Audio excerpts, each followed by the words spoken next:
잔금 전에 용도 변경하면 세금 8억 원 그냥 날릴 수 있습니다. 오늘은 실제 있었던 아찔한 사례를 통해서 어디서 조심해야 되는지, 또 어떻게 해야 수억 원 지킬 수 있는지 정리해드리겠습니다.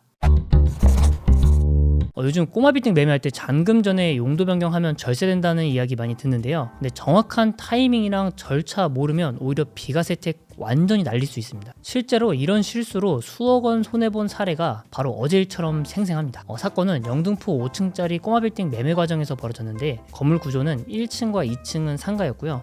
그다음에 3, 4, 5층은 이제 주택으로 되어 있는데, 제가 세금 관리를 맡은 이제 매수자분은 법인 명의로 매수를 진행했기 때문에 잔금 전에 용도 변경을 완료 조건을 계약서에 명시했습니다. 근데 문제는 잔금 2일 전에 매도자가 급하게 전화를 해왔다는 겁니다. 그러니까 매도자는 용도 변경하면 제가 1세대 주택 비과세를 못 받는데요, 매도자가 세무사를 찾아가 상담을 받은 것 같은데 그제서야 잔금 전에 상가로 바꾸면 비과세가 깨진다라는 사실을 알게 된 겁니다. 근데 이미 계약 조건은 확정된 상황이었고요, 결코 돌이킬 수 없는 상황이 됐습니다. 그럼 정확히 어떤 문제가 있었던 걸까요? 첫 번째는 계약과 잔금 타이밍이 차오가 있었던 것 같아요. 당시 세법상으로는 잔금일 기준으로 주택 여부를 판단했기 때문에 이 잔금일 전에 주택이 아닌 상가가 돼버리면 비과세 요건이 깨져버리는 구조였던 겁니다. 두 번째는 세금 차이가 무려 8억 원이에요.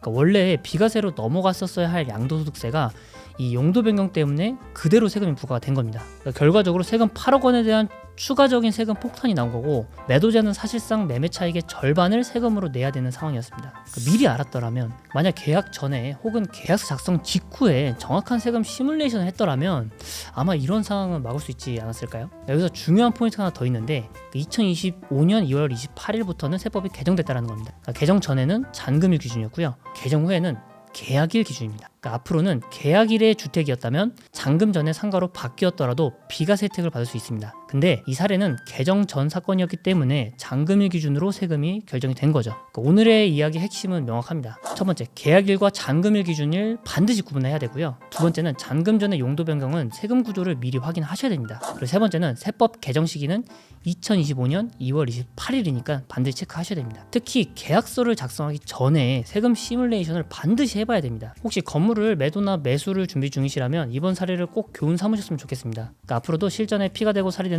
진짜 사례 기반 절세 전략 빠르게 전해드리겠습니다. 좋아요랑 구독, 알림 설정 꼭 부탁드립니다.